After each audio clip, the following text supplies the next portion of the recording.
All right. So we're on to Djibouti this evening. Remember, Djibouti is in the, can you see Djibouti? Can you see the coastal line of Djibouti? And you can see that Ethiopia is a landlocked country, and it depends a lot on Djibouti to be able to have access to the water and to get the product that it needs in that country. And you can see also bounded by Eritrea and also by Somalia and the Gulf of Aden. Djibouti is a lower middle income country. It's also in the MENA region. MENA region is Middle East and North African region.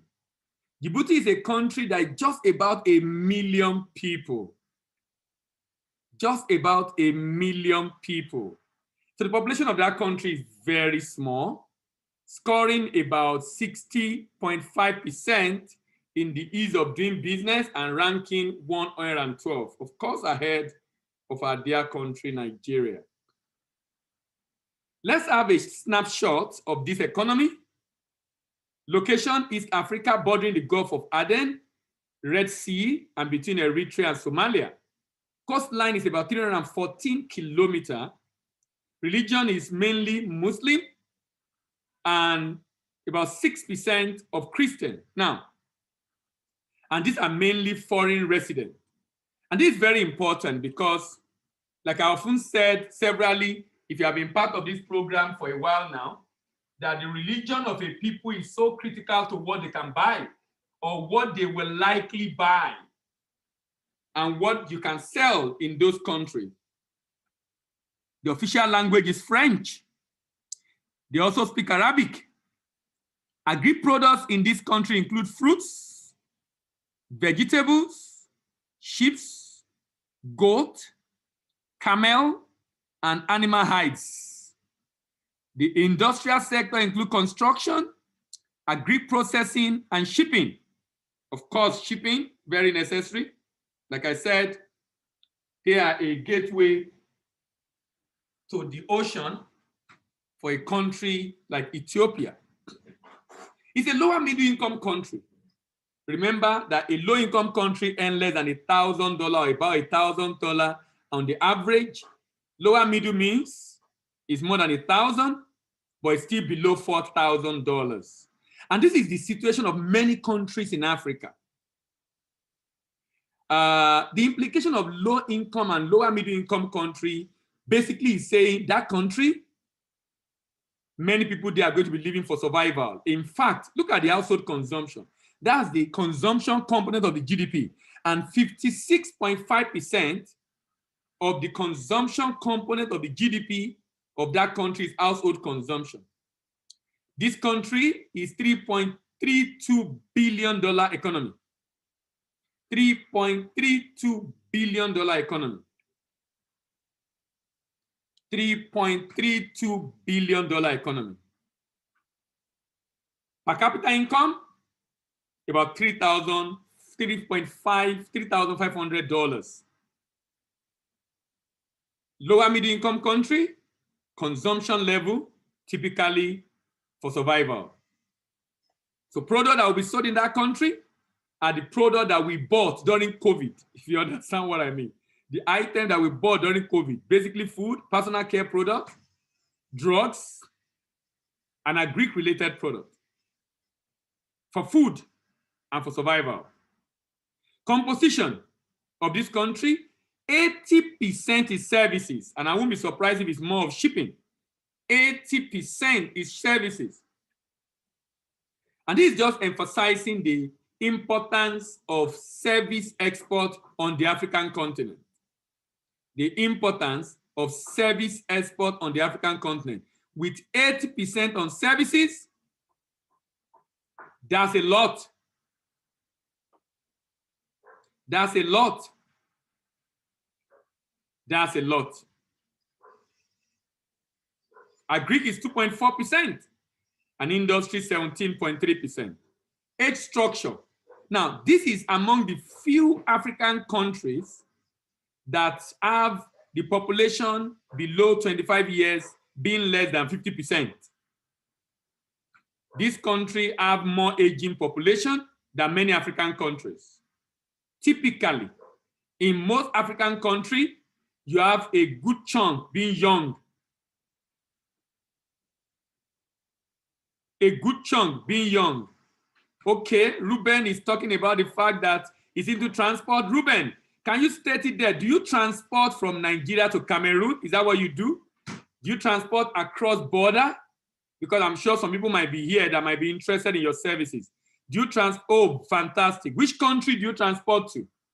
And I will also have, I would like to have your number in particular. So it would be great if you can help us have your detail. I can see your email so that we'll know the country that you transport to beyond Cameroon. Do you do to other countries apart from Cameroon? Thank you very much. Age structure of this country shows that about 50%, which is still a lot, only that most African countries, 60 to 70%. So 50% is still a lot, and 50% of this country,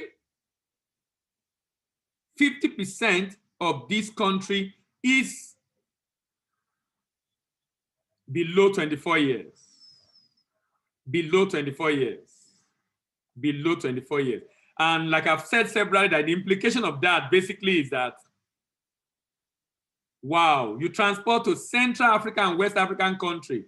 Ruben, that's interesting. That's interesting. I would like to have your detail, please. That's very important. Because of AfCFTA, these are markets that people are looking forward to, and being able to work with people like you will help a great deal to be able to help products from Nigeria to find their way into the Central African and West African market. Thank you very much, Ruben. So here are the questions to be answered. You want to go into exports?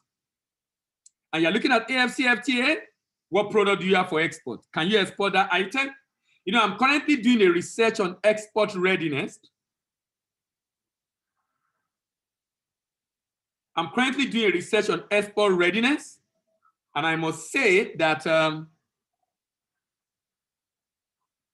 I could see the reason why a number of Nigerian businesses are really unable to. Many people have registered with NEPC, have export license, but are unable to do the export. They are unable to do the export. They are unable to do the export. And in the course of doing this research, I found out the reason why. I found out the reason why many are unable to export. I discovered many were not ready. You know, I was telling my colleague that in the course of doing this research, I realized that all along when we're trying to work with people for export, it's like someone does not have a leg and we are dragging him. Someone does not have a leg and you want him to walk and you're literally dragging him to walk. And both of you are frustrated. Why? Because the person does not have a leg. That's the way I would describe a number of businesses with export potential, but unfortunately not export ready. Why? Because of a lot of factors. Because of a lot of factors. Factors which I'll be talking about maybe in another series. But the question I'm asking here also demonstrates some of those factors. Is there enough demand for your product or service? Do you have a compelling value proposition? Do you have a compelling value proposition? Do you understand your target market? Can you meet the market price expectation? Can you meet the market price expectation? Can you meet the market price expectation? Do you have a distribution plan and marketing plan? Do you have a distribution and marketing plan? In the export market,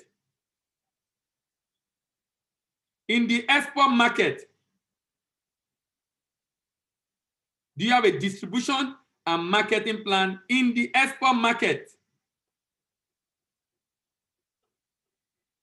Do you have capacity and capability to export? Do you have the capacity and capability to export? Have you investigated payment issue at that destination? And can you fund your export drive? Have you completed an export plan?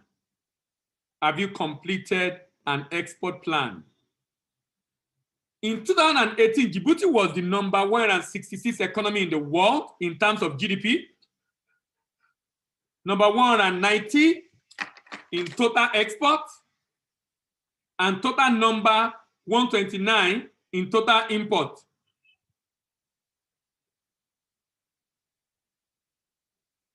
In 2018, Djibouti exported $97.8 million of goods and imported 5.5 billion.